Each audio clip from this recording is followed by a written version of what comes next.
My name is Rachel Bell, and at 34 years old, I am a captain in the United States Air Force. But at my father's 4th of July barbecue, that meant nothing. In front of his old Army buddies, he brushed my hand away when I tried to offer a charity check and sneered, "This is my daughter, Rachel, a real keyboard warrior down at Fort Meade." Then he threw his arm around a Navy SEAL and declared him the real deal. And then came the moment, the one that froze my entire life. He looked right at me and said, loud enough for everyone to hear, his voice dripping with contempt, "The Taliban wouldn't even blink at you, Rachel.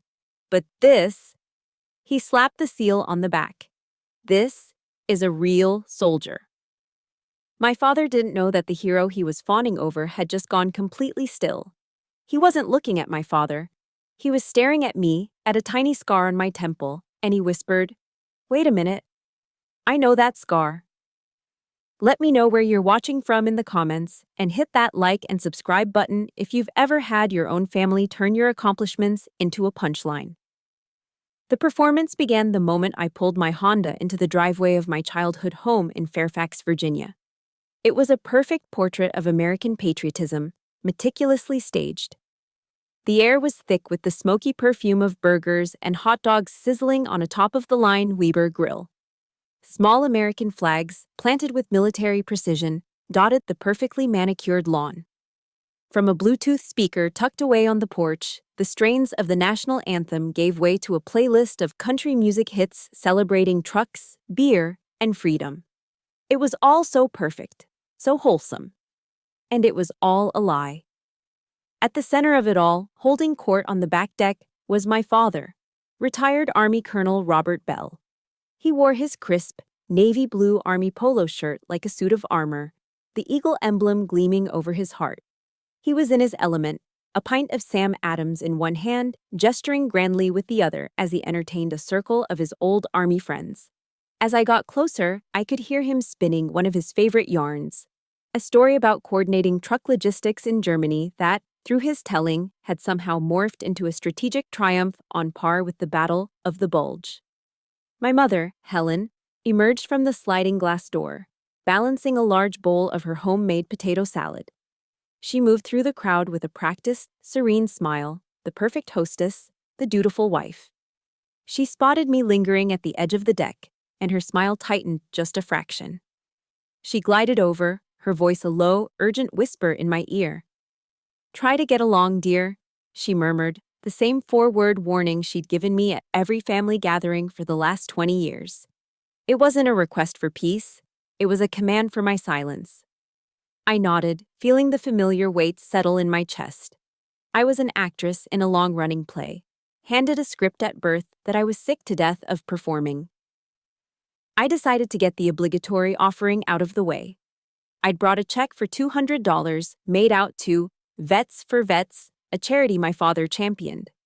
It was my attempt at an olive branch, a way to participate in his world on his terms. I navigated through the clusters of laughing guests and approached my father's circle, waiting for a pause in his dramatic retelling. "Dad," I said quietly, holding out the envelope. "I have this for the fund." He didn't even look at me. His eyes were fixed on his audience. "Just put it in the jar over there," he said, waving a dismissive hand toward a large pickle jar on the serving table already stuffed with cash and checks. Then, without missing a beat, he turned to a portly man in a VFW cap and chuckled, his voice carrying easily over the music. "My daughter," he announced, as if presenting a strange specimen. "She thinks $200 can buy respect." A few of the men around him snickered. The sound was like a physical blow. The air rushed out of my lungs, and for a second, the sunny backyard went blurry. I felt a hot flush of shame creep up my neck. I looked down at the check in my hand, my own signature on it, and it suddenly felt cheap. Foolish. My gesture of goodwill had been twisted into a pathetic attempt to buy his approval. This wasn't the first time something like this had happened, not by a long shot. But it still hurt like it was. Just then, my father spotted the man he'd been waiting for. Lieutenant Commander Wolf Jackson, the Navy SEAL. Wolf was a legend, a man who moved with a quiet, coiled power that made my father's blustering seem theatrical and hollow. He was leaning against the railing, talking to someone, a bottle of Budweiser held loosely in his hand. "Wolf, get over here," my father boomed, striding over and clapping him on the shoulder. He practically dragged Wolf into the center of the circle, presenting him like a trophy. "Gentlemen, now this is a real hero." I tried to melt into the background, but my father wasn't finished with me. He gestured toward me with his beer. "You see, my Rachel here works at a desk at Fort Meade, pushes buttons, a keyboard warrior." The familiar contempt laced his words. "But Wolf," he said, his voice swelling with borrowed pride, "Wolf is the real deal. He's been in the sandbox, kicking in doors."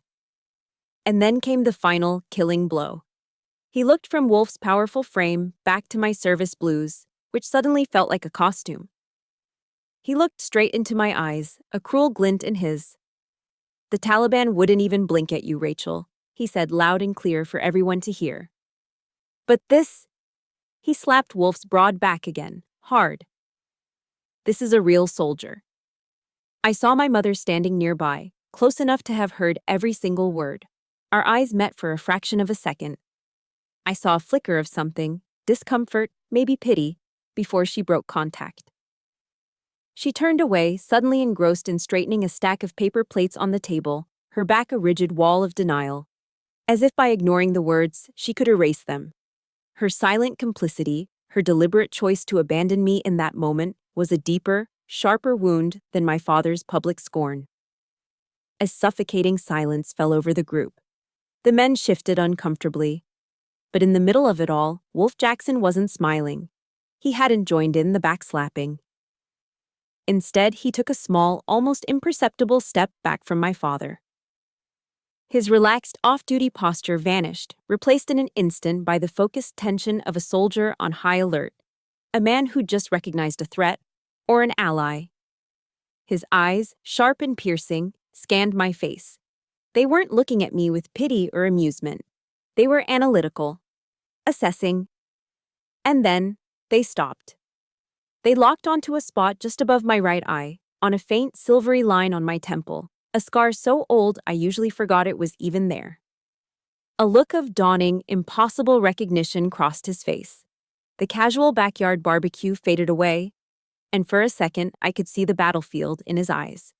He let out a breath, his voice barely a whisper, but it cut through the silence like a gunshot. "Wait a minute," he said, his gaze fixed on the scar. "I know that scar." It wasn't a question. It was a declaration.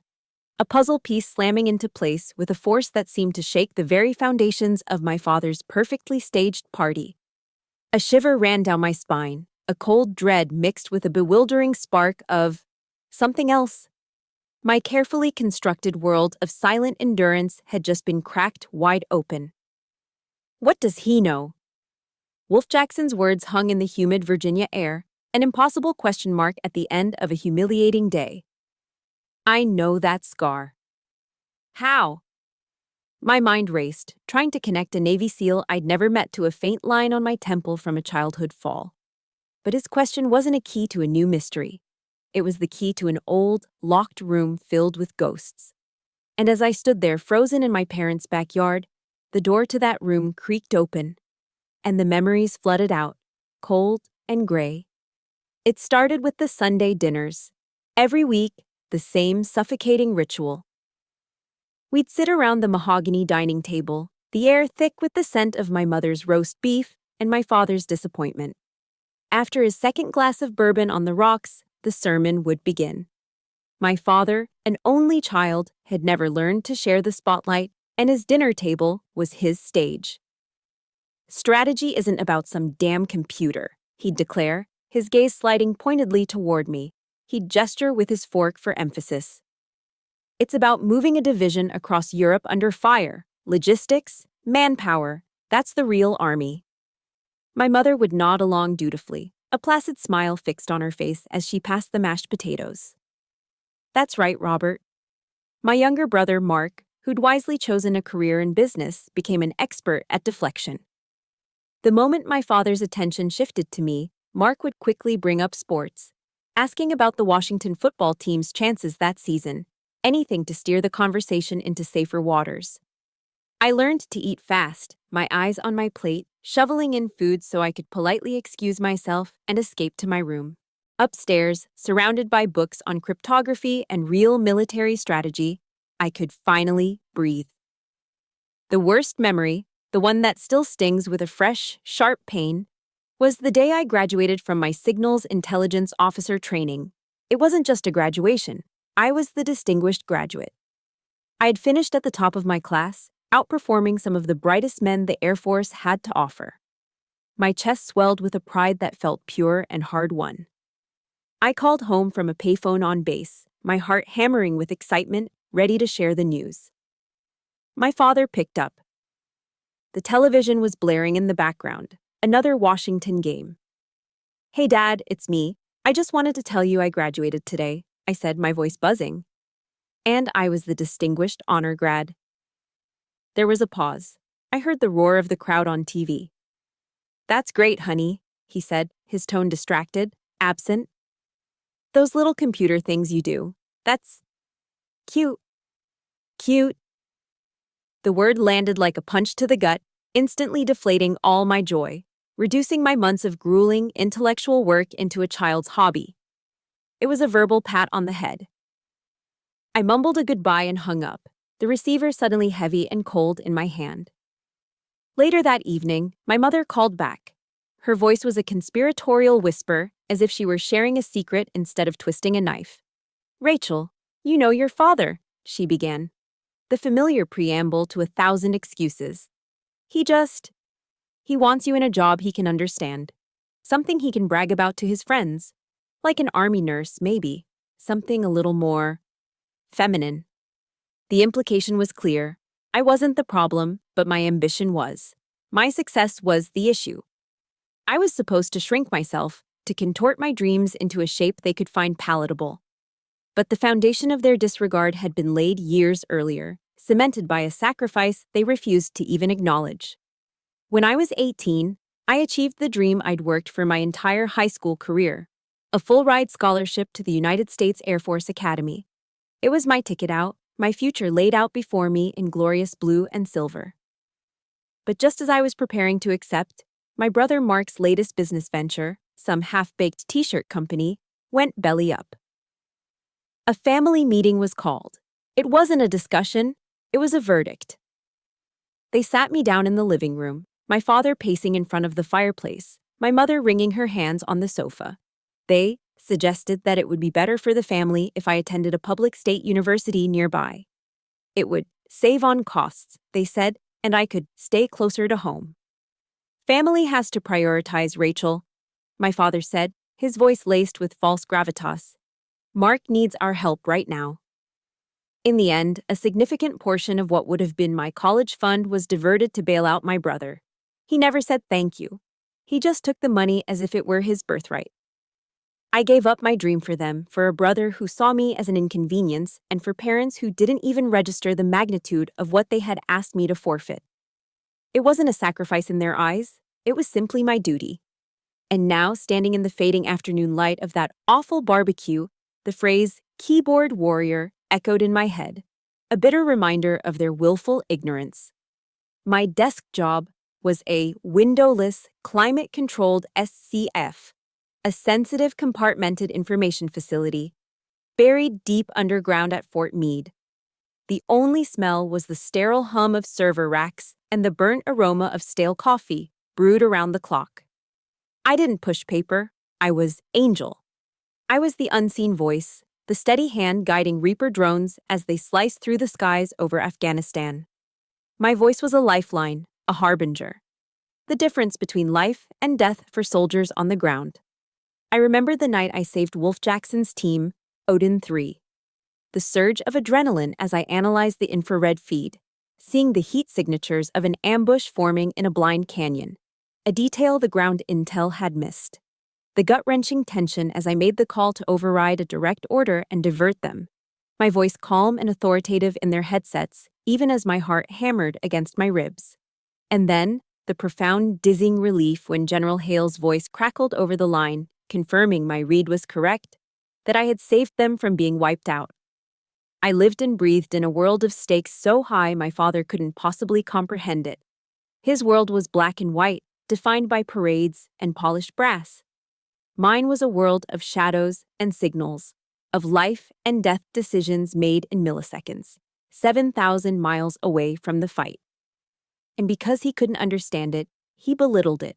His ignorance had curdled into contempt. That day in the SIF, after Odin 3 was safely back at base, I had looked at the grainy screen showing the empty canyon where they would have died. And I made a silent promise to myself. I promised that I would never let their small-mindedness define my worth. That my work, my sacrifice, was real, whether they ever saw it or not. You know, it's one thing to be misunderstood by the world, but it's a whole different kind of pain when the people who are supposed to know you best refuse to see you at all. If you've ever had a dream or an accomplishment dismissed by your own family, hit that like button. And in the comments, just type a simple, "I see you." Let's show each other the support we didn't get. I had held onto that promise for years, a secret source of strength in the quiet dark. But standing there, with the man I'd saved staring at the scar that was part of my story, I realized a promise wasn't enough anymore. It was time for the truth. Time seemed to warp in the space between Wolf Jackson's whispered words and my father's next breath. The cheerful country music faded into a dull throb. The scent of charcoal and grilled meat turned acrid in my throat. In that stretched-out moment, something inside me shifted. The years of accumulated pain, the endless compromises, the quiet swallowing of insults. They didn't explode. They crystallized. I didn't run. I didn't cry. A strange glacial clarity washed over me, chilling the hot shame in my veins. My training took over, not the basic training of a cadet, but the advanced analytical training of an intelligence officer. I looked at my father, and for the first time, I didn't see the towering figure who held the power to validate or destroy me. I saw a target. I saw a man whose bluster was a flimsy cover for his own deep-seated insecurities. A man desperately clinging to a borrowed glory he'd never earned himself. His entire identity was built on the fiction of being a real soldier. A fiction propped up by belittling the real service of his own daughter. Then my gaze shifted to Wolf Jackson. He was a warrior, that much was obvious, but right now he looked rattled, like a man trying to solve a complex equation in his head while the world spun around him. He was grappling with an impossible truth, his mind racing to connect a scar in a suburban backyard to a voice on a radio half a world away. And in that instant, I knew. The silent promise I had made to myself in the darkness of the skiff was no longer enough. My silence wasn't strength, it was complicity. It was the fuel that had allowed this toxic fire to burn for 34 years. My silence ended today. My father, oblivious to the tectonic shift happening inside me, saw only what he wanted to see, his daughter, standing quiet and still. He misinterpreted my shock as submission, a return to the familiar script. He saw his chance to reassert control, to dismiss the awkward moment Wolf had created. "Well, all right then," he said with a condescending pat on Wolf's arm. He turned to me, his voice returning to its default tone of command. "Rachel, go get Lieutenant Commander Jackson another beer. He must be thirsty." It was the last order he would ever give me. All my life, I had obeyed. I had deferred, conceded, and retreated. But the woman standing on that deck was not the little girl who ate her dinner in silence. I turned my head slowly, deliberately, until my eyes locked with his. The clamor of the party, the friends, the hero seal, it all dissolved. There was only him and me. And for the first time in my life, I said the word. No. It came out quiet, calm, and unshakable. Not angry, not tearful. It was a simple statement of fact, a boundary line drawn in granite. "No, Dad," I repeated, my voice steady. "I don't think I'll do that." The look of stunned disbelief that washed over his face was more satisfying than a decade's worth of arguments could ever have been. His jaw went slack, his face flushed a blotchy red. He had no protocol for this. Disobedience was not in the family playbook. But I wasn't going to engage him in a shouting match. That was his battlefield, his area of expertise. Mine was information. I wasn't going to launch a frontal assault. I was going to execute a precision strike. I took a deliberate step back, widening my field of view. I was gathering intel. I saw Wolf, still processing, his eyes darting between me and the scar he somehow recognized. I saw my father's friends, their jovial expressions replaced by looks of confusion, a flicker of curiosity, even doubt. The narrative my father had so carefully crafted was beginning to fray at the edges. I didn't need to scream to tear it apart. I just needed to provide the right data points. Before my father could recover and launch into a tirade, I moved. I walked calmly toward Wolf Jackson, closing the distance between us. I stopped beside him, turning my back slightly to my father, a clear signal that he was no longer part of this conversation. My voice was low but carried with the clarity of a radio transmission, just loud enough for the men in the immediate circle to hear. "Lieutenant Commander," I began, my tone professional and respectful. "I believe my father has a slight misunderstanding about my role in the United States military. This wasn't a family squabble anymore. This was a tactical briefing." My father sputtered behind me. "Rachel, what in God's name do you think you're doing?" I ignored him. My focus was singular. I looked directly at Wolf, my eyes holding his. This was the moment of deployment. "My name is Captain Rachel Bell," I said, each word a carefully placed munition. "70th ISR Wing." I saw it then. A flicker of recognition, a spark deep in his eyes. The 70th Intelligence, Surveillance, and Reconnaissance Wing. My unit. He knew it. The pieces were starting to connect in his mind, but he was still missing the final, critical coordinate. I didn't need to say more. He would figure it out. But I wasn't going to let him. I was going to deliver the payload myself. The silence had gone on long enough. I leaned in just a fraction, my voice dropping but losing none of its intensity. I was laying the charge, preparing for detonation. "We've worked together before, Lieutenant Commander," I said, letting the words hang in the air for a moment. "Even though you've never seen my face." The confusion on his face morphed into dawning, staggering comprehension. He knew. I wasn't little Rachel anymore. I wasn't the keyboard warrior. I was Angel. And I was about to land right in the middle of my father's barbecue. The silence that followed my words was absolute. My father's face, which had been red with anger, was now just confused. But my target wasn't my father. It was Wolf. I held his gaze, my own expression unreadable, my voice flat and devoid of emotion, like a pilot reading a checklist. This was my after-action report. "Kandahar Province," I began, the first coordinate. "3 months ago, Operation Night Strike." My father started to step forward, his authority reflex kicking in. "Rachel, for God's sake, stop this nonsense." Before he could finish, Wolf's hand shot up. A quick, sharp gesture that wasn't a request, but a command. It silenced my father instantly. The desert tan on Wolf's face had drained away, leaving a pale, ashen mask. He knew those names. They weren't just words. They were ghosts that haunted his sleep. "You are call sign Odin 3, I continued, my voice a scalpel, precise and cold, cutting through the layers of deception. "You were 20 seconds from walking into a 3-sided ambush in the Arghandab River Valley." Wolf's mouth opened, but only a choked sound came out. He swallowed hard. That's classified. How could you possibly?" This was it, the final payload. "Because I am Angel," I stated, letting the name drop into the silence like a 500-pound bomb. "I was the voice in your ear that ordered you to pull back." I paused, letting the truth detonate.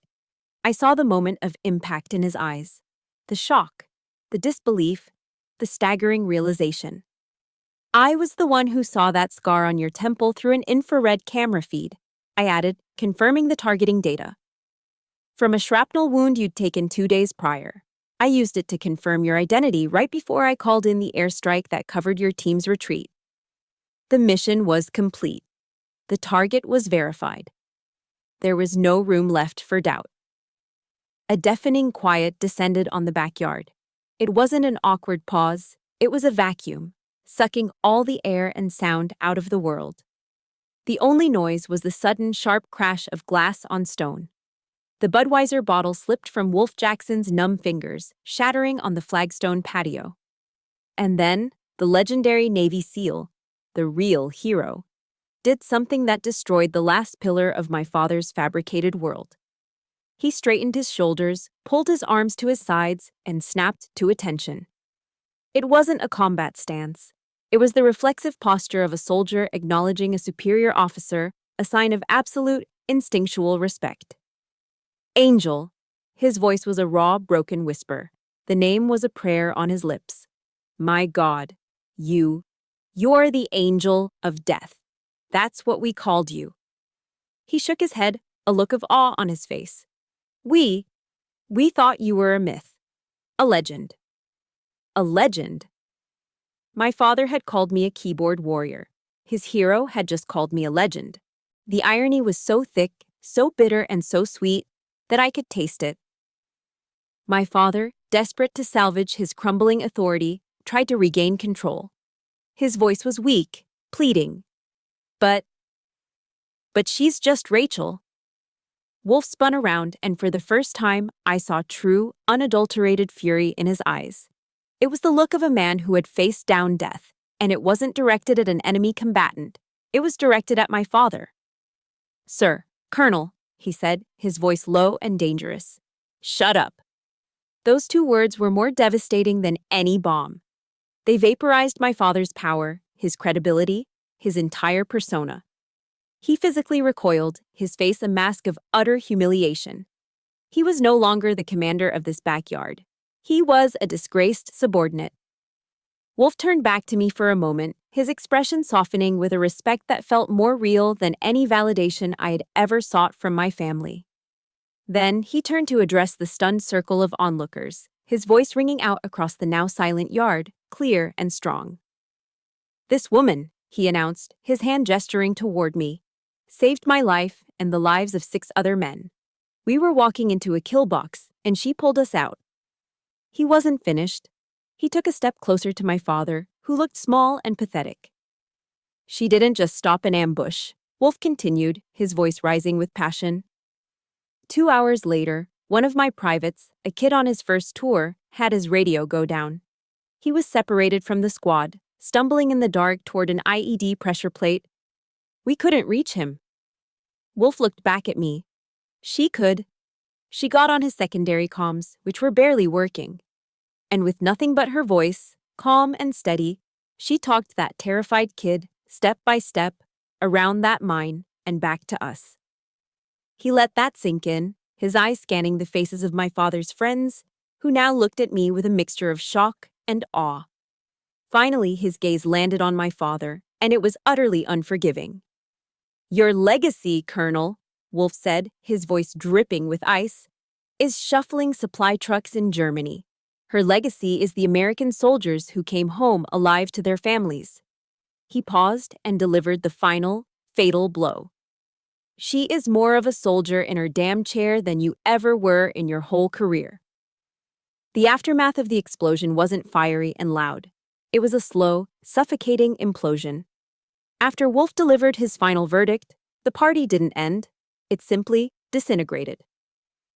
My father's friends, the men who had been laughing at his jokes minutes before, suddenly found urgent reasons to leave. They offered mumbled goodbyes, their eyes carefully avoiding my father's, who stood frozen by the grill like a statue memorializing his own defeat. A few of them, the ones who had seen real combat and understood the weight of Wolf's testimony, made a point to walk past me on their way out. They didn't say much. A firm handshake from one. A quiet, "God bless you, Captain," from another. One older man, a Vietnam vet, just met my eyes and gave a single, respectful nod. It was a silent acknowledgement, a shared understanding that transcended words. Wolf Jackson was the last to leave. The fury had faded from his eyes, replaced by a quiet intensity. He walked over to me, bypassing my parents completely.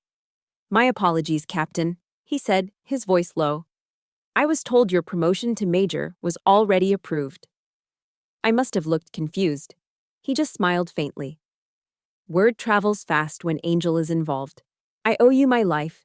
If you need anything, anything at all, this is my number. He pressed a simple, black and white business card into my hand. It felt solid, real. A lifeline. I finally got in my car and drove away, not looking back. In my rearview mirror, I could see them. My mother and father, standing motionless amidst the wreckage of their perfect 4th of July party. They looked small and isolated, the architects of a fallen empire of lies. I felt a strange sense of detachment, of exhaustion. The adrenaline had worn off, leaving only a hollow ache. I drove aimlessly, eventually finding myself on the George Washington Memorial Parkway, heading north along the Potomac River. The evening sun cast a golden glow on the water, the monuments of D.C. rising peacefully in the distance. It was a picture of American serenity, a stark, painful contrast to the war that had just been waged in my family's backyard. I rolled down the windows, letting the warm air wash over me, hoping it could somehow cleanse the lingering stain of humiliation. That's when my phone rang, its cheerful ringtone a jarring intrusion. The screen lit up with my mother's name. My stomach tightened into a cold knot. I knew this call wasn't coming from a place of concern or apology. It was a counteroffensive. I took a breath, tapped the screen, and put the phone on speaker. There was no greeting. No, hello, no, are you okay? Just the hiss of her anger. How could you do that to your father? Her voice was acidic, stripping the paint off my fragile sense of victory. You turned him into a laughingstock in front of all his friends. You ruined everything. Even though I had anticipated the attack, her words still felt like a punch to the gut. All the air left my body in a whoosh. I gripped the steering wheel, my knuckles turning white. Mom, I said, my voice dangerously calm. I just told the truth. A sharp, humorless laugh crackled through the speaker. The truth? The truth is that you were selfish, Rachel. You always have been. You couldn't just let your father have his one day, could you? You had to make it all about you. It was a masterclass in gaslighting. In her version of reality, my father's years of verbal abuse were irrelevant. My public humiliation was a footnote. The only crime that had been committed was my act of self-defense. My truth was reframed as a selfish grab for attention. The assault continued, her voice rising in pitch, laced with the false tears of a seasoned manipulator. Your father has sacrificed so much for this country, for this family. He worked his whole life to provide for you and Mark. And this is how you repay him? By tearing him down in front of a decorated hero, just so you could show off about your little computer job? Every word was a carefully crafted barb, designed to rewrite history. Their cruelty became his sacrifice. My career became a little computer job. My moment of truth became a childish showing off. And in that moment, listening to the calculated venom in her voice, I finally saw her clearly. My mother wasn't just a passive bystander who chose silence out of weakness. She was the chief architect of my emotional prison. She was the warden who had always made sure the bars were in place, the one who taught me that my silence was the price of peace. Her peace, never mine. She wasn't just complicit, she was the enabler in chief. A deep, cold resolve settled over me. The voice of Angel, the one I used to guide soldiers through chaos, took over. It was a voice free of emotion, stripped down to pure, tactical clarity. I took a steadying breath. Mom, I said, my voice cutting through her tirade. I'm not going to argue with you about this. What happened today was the direct result of years of how Dad has treated me. I will not apologize for telling the truth. I let the silence hang there for a beat, a silence of my own making. I need some space, I continued, each word a brick in a new wall. Please don't call me again. And then I did something I had never done in my entire 34 years of life. I ended the call. I reached over and pressed the red icon on the screen, cutting her off mid-sentence. The silence that filled my car was absolute, shocking. It felt terrifying, and it felt, for the first time, like freedom. I had just severed a toxic lifeline, a connection that had been poisoning me one drop at a time for as long as I could remember. I kept driving, the lights of Washington, D.C. getting brighter ahead, and I didn't look back. The days following the barbecue were quiet. The silence from my parents was a heavy, suffocating blanket. After hanging up on my mother, I had braced myself for another assault. A barrage of angry texts, a surprise visit, but nothing came. It was an unsettling peace, the kind of stillness that precedes a storm. I spent my time working, trying to lose myself in the familiar rhythms of data streams and satellite feeds, but a part of my mind was always waiting for the other shoe to drop. Then, on a Wednesday afternoon, my phone buzzed with a text from an unknown number. My heart leaped into my throat, assuming it was my father, finding a new way to breach my defenses. But the message wasn't from him. "Captain, it's Wolf Jackson. My team and I owe you dinner. Friday night, Old Ebbet Grill, 19 Derziren Orns. Non-negotiable." I read the text 3 times. The Old Ebbet Grill, a historic DC institution, a place of dark wood, brass railings, and hushed important conversations just a stone's throw from the White House. The directness of the message, non-negotiable, was so different from the manipulative invitations of my family. It wasn't a request layered with guilt. It was a simple, declarative statement of respect.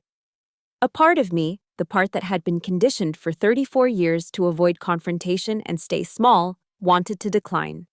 To make an excuse. To retreat back into the safety of my quiet apartment.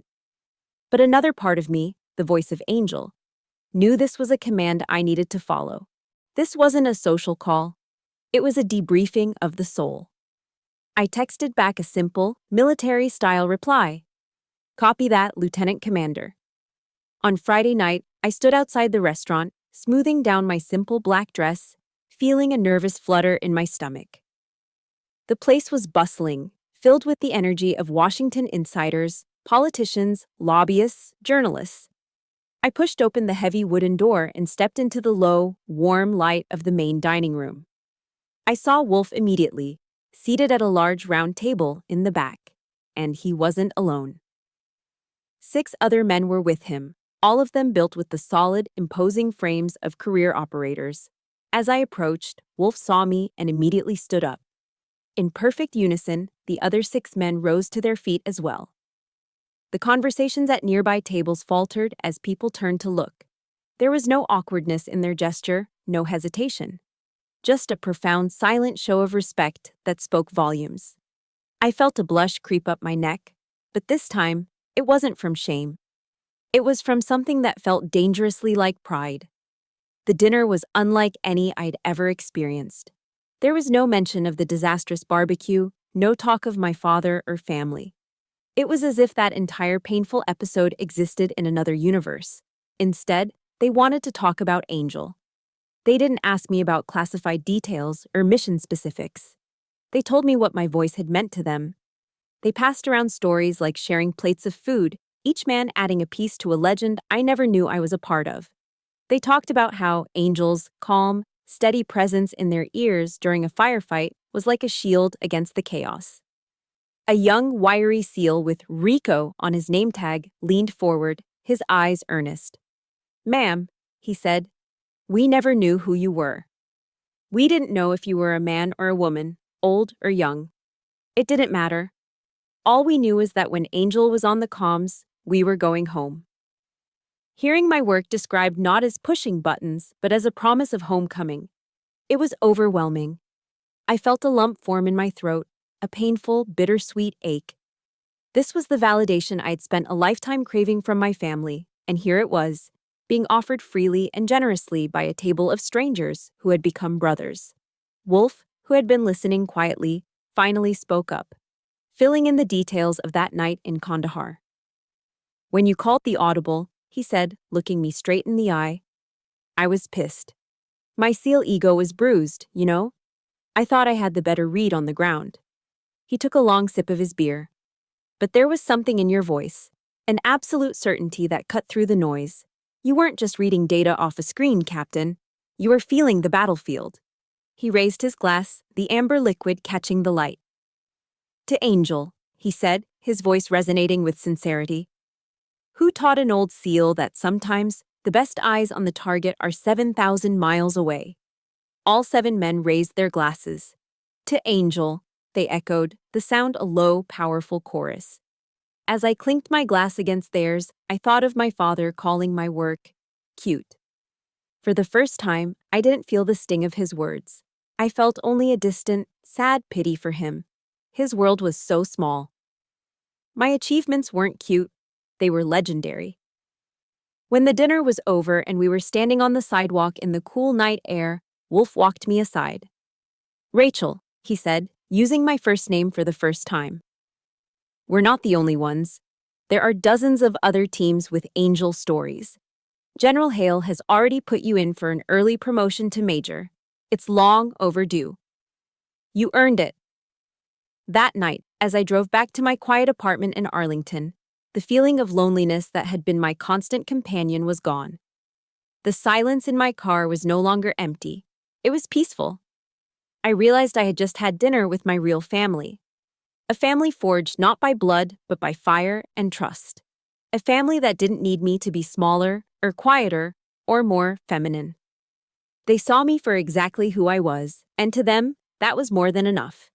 It's amazing how a little bit of genuine appreciation from the right people can heal wounds that have been open for years. It reminds you that you're not asking for too much. You are just asking the wrong people. If you believe that the family you choose can be more powerful than the family you were born into, hit that like button. And in the comments, tell me one word that describes what family truly means to you. Let's build a dictionary of what real support looks like. For a month, there was peace. A real, profound peace I hadn't realized was possible. The silence from my parents was no longer a weapon against me. It was a gift. I worked, I spent a weekend hiking in Shenandoah with a friend, and I started having regular phone calls with Wolf, who was quickly becoming something more than just a man I'd saved. He was becoming a friend. For the first time, I felt like the captain of my own life, charting my own course. On my desk, next to my monitor, sat a framed picture not of my parents, but of Odin 3, a goofy selfie they'd sent me from their base. It was a daily reminder of my chosen family, of what real respect felt like. And then, one Tuesday evening, the peace was shattered by the sharp, insistent chime of my doorbell. My heart sank. I wasn't expecting anyone. I crept to the peephole, and my blood ran cold. My parents. They stood on my welcome mat, unannounced, their expressions grim and determined. They looked like they were here to conduct an inspection. Before I could decide whether to even open the door, my father spoke, his voice carrying clearly through the wood. Rachel, open up. We need to talk. It wasn't a request. It was an order. Reluctantly, I turned the deadbolt. My father pushed past me into the entryway without waiting for an invitation, his eyes scanning my small apartment with a critical air. My mother followed, holding a Pyrex dish covered in aluminum foil, a tuna casserole, her signature peace offering. A bribe. We brought dinner, she said with a tight, forced smile. I didn't move. I've already eaten. The three of us stood in an awkward, charged silence in my living room. They sat on my couch. I remained standing, a conscious choice to not get comfortable, to not fall back into old patterns. My mother placed the casserole on my coffee table like a sacred offering. My father cleared his throat, getting straight to the point. No apology, no acknowledgement of the nuclear bomb that had gone off at the barbecue. Just business. It's about Mark, he began. Of course it was. His business is in trouble again. He paused, waiting for me to show the appropriate level of concern. I said nothing. He needs a loan to cover payroll, my father continued, his voice taking on a tone of weary importance. A significant one. But the bank turned him down, his credit history. It's not good. I stared at him, a sense of surreal disbelief washing over me. After everything that had happened, the public humiliation, the revelation, the complete and utter demolition of his authority. They had driven all the way here, uninvited, not to apologize, not to try and understand, but to ask for something. To ask me to risk my own financial future, a future I had built entirely on my own, for the golden boy who had been handed everything and squandered it all. My father finally laid the request on the table. We want you to co-sign the loan. I think I actually laughed. A short, sharp, humorless sound.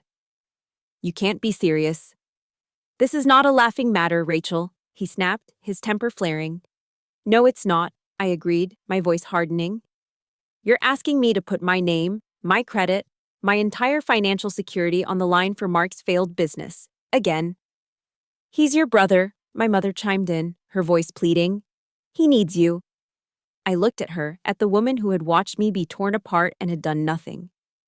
I'm sorry, I said, my voice polite but firm. I can't do that. And that's when my father played his trump card, the ultimate weapon of emotional blackmail. He leaned forward, his face a mask of theatrical sorrow, his voice dropping to a pained, shaky whisper. Before your grandfather died, he said, his eyes welling up with crocodile tears. He made me promise him. He made me promise I would always look out for Mark. He paused for dramatic effect. He said Mark was the weaker one, the one who would need more help. My mother, on cue, sniffled beside him, dabbing at a perfectly dry eye with her knuckle. My father looked at me, his voice trembling with manufactured grief. Are you asking me to break a deathbed promise to my own father, Rachel? Is that the kind of daughter you are? And there it was. The final, desperate, pathetic gambit. An attack on my compassion, my sense of duty, my love for the grandfather I had adored.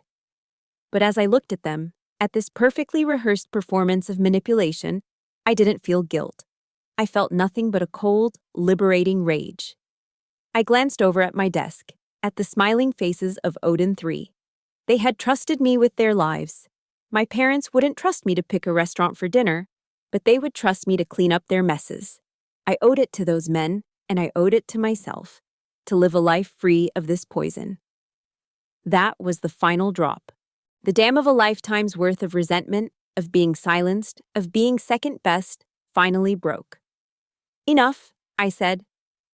The word was quiet, but it sliced through the room, stopping them cold.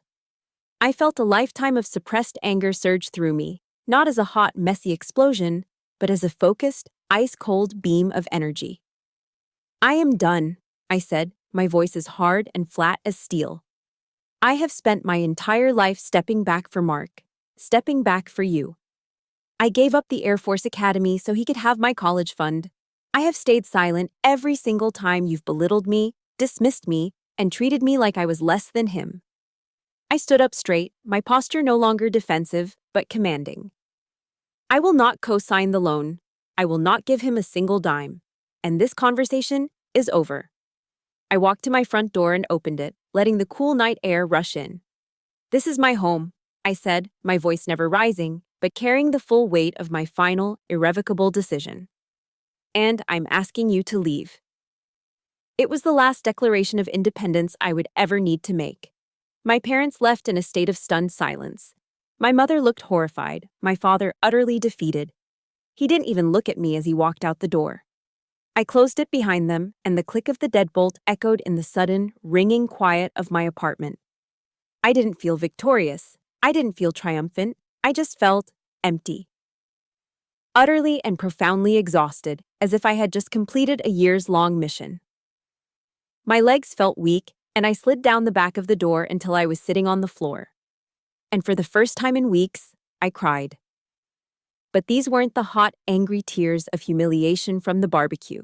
They weren't tears of frustration from my mother's phone call. These were tears of grief. A deep, quiet, sorrowful mourning. I wasn't crying because of what they had just done. I was crying for what was now permanently lost.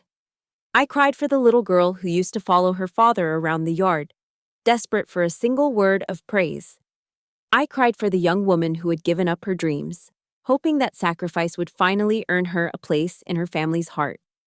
I cried for the family I should have had, the one of unconditional love and mutual support that I saw in movies and at my friends' homes, a family that I now knew with absolute certainty I would never have. I was mourning a death, the death of a hope I hadn't even realized I was still clinging to. A few weeks passed. The silence from my family was absolute, but this time it felt different. It wasn't a punishment, it was a boundary. I started sleeping better. I found myself smiling more at work. I felt lighter. One afternoon, I was scrolling through my work emails and stopped at one from General Hale. It was the official notice that his recommendation for my promotion to major had been approved by the board. I read it over and over, a quiet, solid warmth spreading through my chest. This was real. This was earned. Then a letter arrived.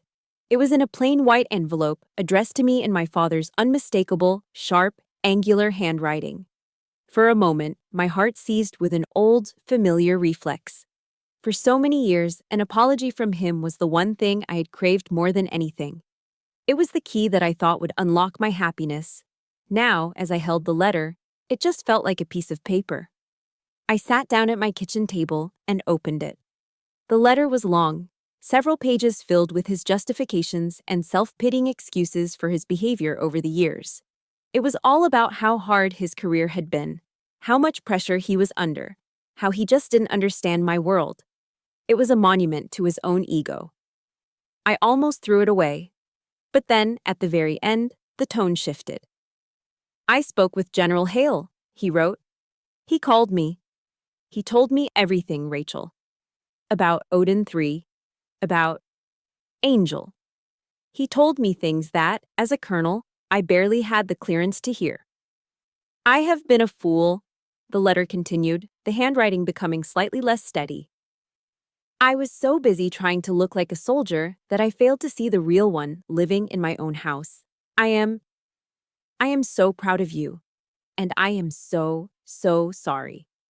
I read that last paragraph twice. Then I put the letter down on the table. I waited for a reaction, a surge of anger, a rush of triumphant satisfaction, a warm glow of reconciliation. Nothing. I felt absolutely nothing. The words I'd once been desperate to hear now had no power over me. They were like a key arriving in the mail for a house I no longer lived in. The apology was for him, not for me. It was a bid for his own absolution. It had simply come too late. The wound had long since closed over.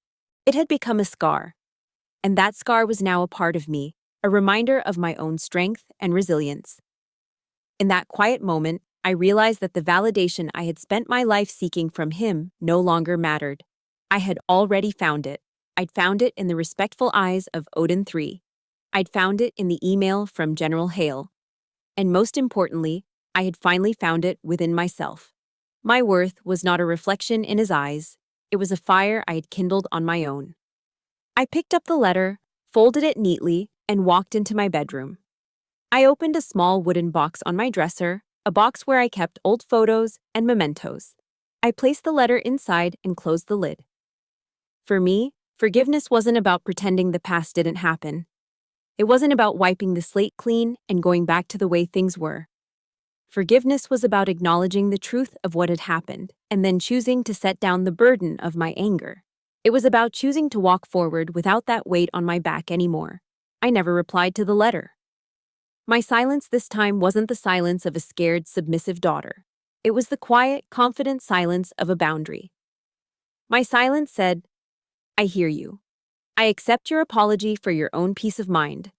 But I will not be returning to that cycle of pain. I wish you well from a safe distance." I had made my choice. I had chosen my new family, the one built on the bedrock of respect and shared experience. The door to my old family, the one I was born into, had finally been closed. Not slammed in a fit of rage, but clicked shut, gently and firmly, locking a painful past where it belonged, behind me. With the door to my past firmly closed, the door to my future swung wide open. The silence from my parents continued, but it was no longer a void.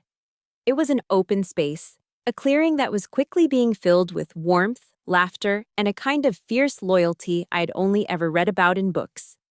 In late May, as the city began to swelter under the early summer heat, Wolf invited me to join Odin 3 for Memorial Day. My mind immediately flashed to the 4th of July barbecue, and a knot of anxiety tightened in my stomach. But this was different. There would be no grilling, no beer, no performative patriotism. The invitation was for a private observance at Arlington National Cemetery. That morning, dressed in my service uniform, I stood with them among the endless, silent rows of white headstones.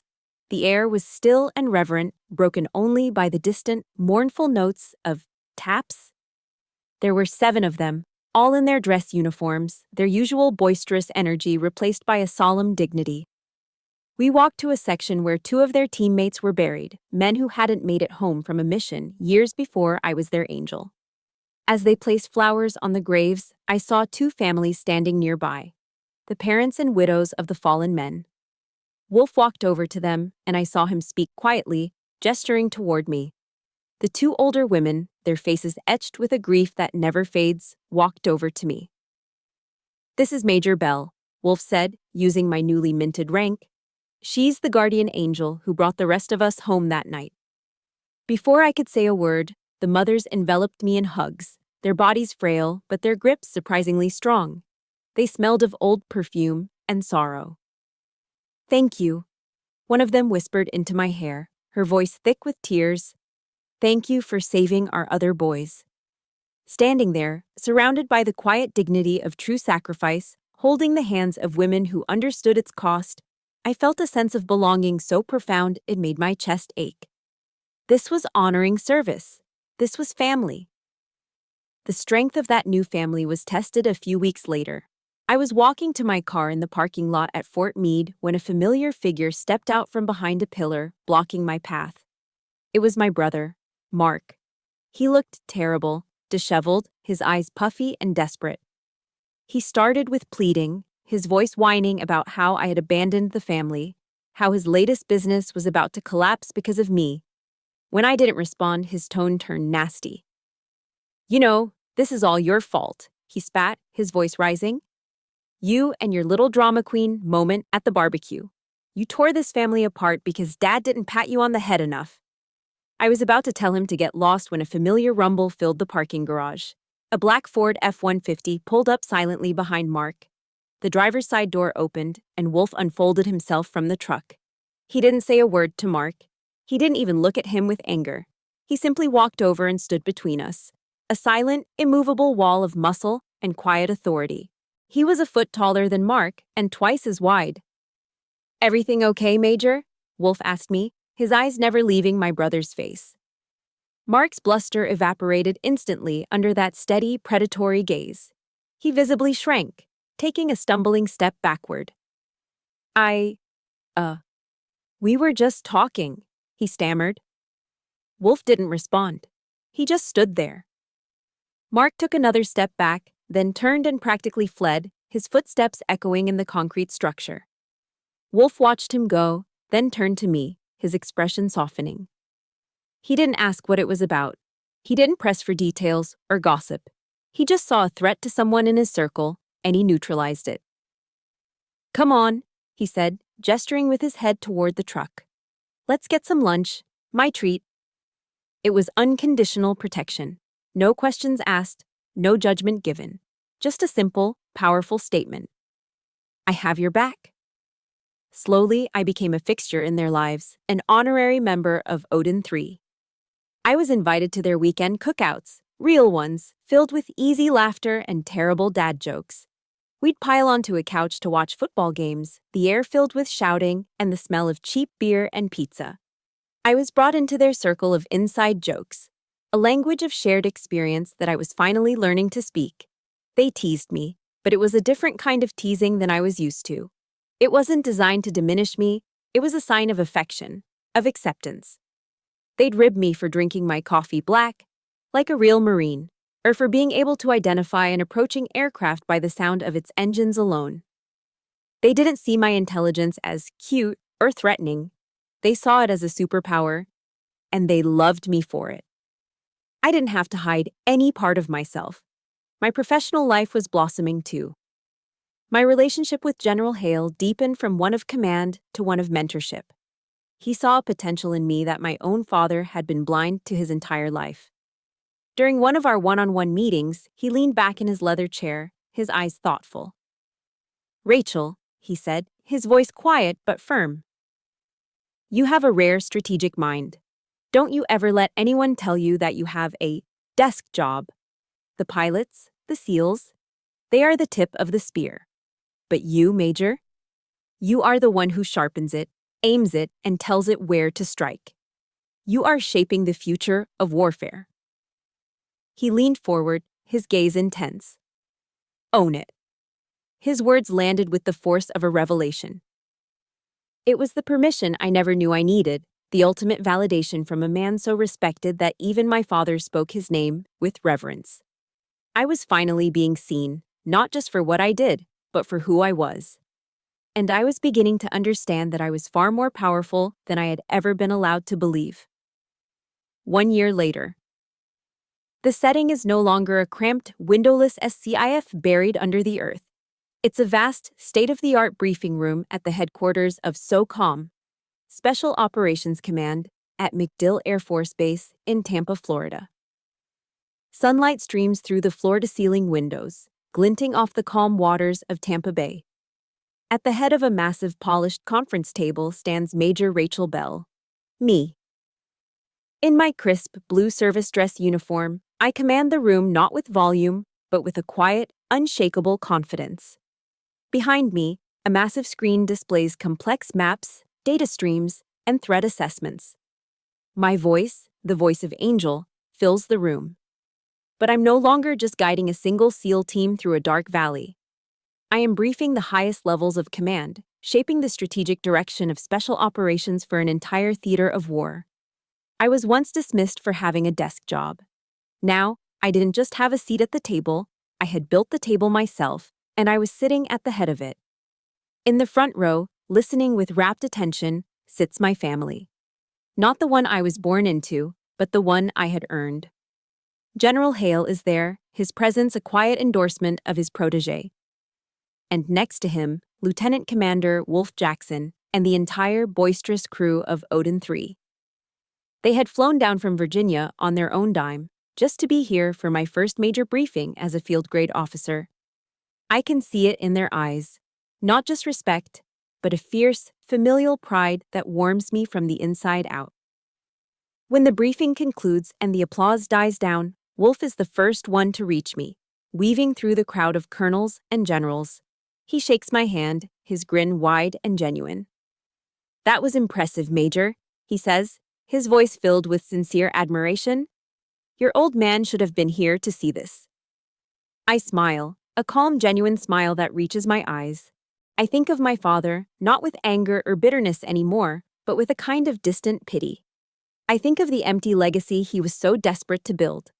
"No," I reply softly, my gaze sweeping across the faces of Wolf and the rest of Odin 3. "Everyone who needed to be here is here." As the room begins to clear, a young female captain approaches me hesitantly. She's sharp, her uniform impeccable, but I can see a familiar flicker of uncertainty in her eyes. "Major Bell," she begins, her voice a little shaky. "That was an incredible briefing. I just wanted to say I've always admired Angel's work. You're the reason I chose this career field." I look at this young officer, and I see myself. I see the same ambition, the same talent, and the same quiet fear of not being good enough, of not being seen. I remember the years I spent craving a mentor, a guide, someone to tell me I was on the right path. I place a gentle hand on her shoulder, and her back straightens slightly. "Thank you, Captain," I say, my voice warm. "Our work isn't loud, but it saves lives. Don't ever let anyone tell you otherwise." I reach into my pocket and pull out one of my own business cards. "If you ever need anything, advice, an ear, anything at all, that's my email. Don't hesitate to use it." She takes the card as if it were a medal, her eyes shining with gratitude. "Thank you, ma'am. I will." As she walks away, I realize I've just accepted the torch that General Hale passed to me. The legacy wasn't just about my own success. It was about ensuring the women coming up behind me would have the support I never did. Later that afternoon, I'm back in my new office, the sun low in the sky, painting the bay in hues of orange and gold. It's a corner office, a world away from the underground bunker where my story as Angel began. On my polished desk, next to a stack of classified documents, sits a single, silver picture frame. The photo inside isn't of my parents at a holiday gathering.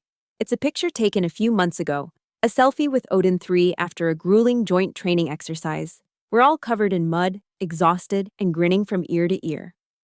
Wolf has me in a friendly headlock, and I'm laughing so hard my eyes are squeezed shut. I look at that photo, and I understand what a legacy truly is. It's not a name engraved on a medal or a late arriving apology in a letter. It's not about the approval of people who are incapable of giving it. A legacy is the unwavering trust in the eyes of the soldiers you protect. It's the spark of inspiration you ignite in the next generation. It's the quiet peace in your own soul, the profound contentment that comes from knowing you have defined your own worth on your own terms. My work continues, quietly, shaping events from the shadows. And that, I realize as I watch the sun dip below the horizon, is my inheritance. My quiet, powerful, and hard-won legacy. Thank you for listening to my journey. My legacy wasn't defined by the family I was born into, but by the one I built and the life I chose to create. Remember, your own legacy is not written by those who misunderstand you, but by every single choice you make to honor your own worth and own your truth. This channel is dedicated to sharing stories of strength and resilience. If my journey resonated with you, please show your support by hitting the like button and subscribing to become part of our community. And finally, go down to the comments below and declare it for yourself. Just type, "My legacy is mine," because it truly is. Thank you for listening.